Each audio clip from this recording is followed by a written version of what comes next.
నా స్విమ్‌లో chance టాపికొచ్చి AP fees reimbursement సంబంధించి మనకైతే ఎప్పుడేస్తారు? మనకు ఫీజులనేవి ఎప్పుడు రిలీజ్ చేస్తారు? అనేది మనకైతే చాలా మంది స్టూడెంట్స్ అడుగుతున్నారు. సో, ఎంతమంది ఫీజ్ రీయింబర్స్‌మెంట్ కోసం వెయిట్ చేస్తున్నారో కిందనైతే కామెంట్ అయితే చేయండి. సో, మీకేమైనా ప్రాబ్లమ్స్ ఉన్నా కామెంట్ చేయండి. రిప్లై అయితే ఇస్తాను. సో, అంతకంటే ముందు మన ఛానల్‌ని ఫస్ట్ టైమ్ విచ్చేసినావు అంటే ప్లీజ్ వీడియోని లైక్ చేసి మీ ఫ్రెండ్స్‌కి కూడా షేర్ చేయండి. సో, వాళ్ళకి ఇన్ఫర్మేషన్ తెలుస్తుంది. సో, మనం మెయిన్ మ్యాటర్ గనక వెళ్ళిపోతే ఏపీ ఫీజ్ రీయింబర్స్‌మెంట్ సంబంధించి మనకు ఎప్పుడేస్తారు అనైతే చాలా మంది స్టూడెంట్స్ అడుగుతున్నారు. సో, దానికి సంబంధించి మనకైతే న్యూస్ పేపర్‌లో కూడా ఏదో ఒక అప్డేట్ అయితే వస్తుంది. సో, ఇక్కడ చూస్తే మనకు ఏఎస్ఎఫ్ వాళ్ళు ఎవరైతే ఉంటారో సో, వాళ్ళు వచ్చేసి మనకు ఫీజు బకాయిలు విడుదల చేయాలి అనేది మనకు ఒక ఆర్టికల్‌లో ఏశారు.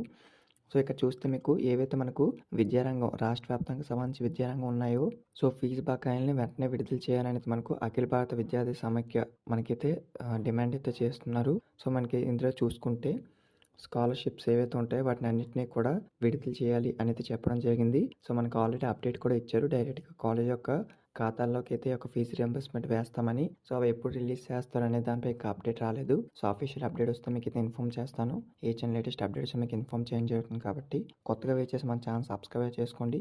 Thank you.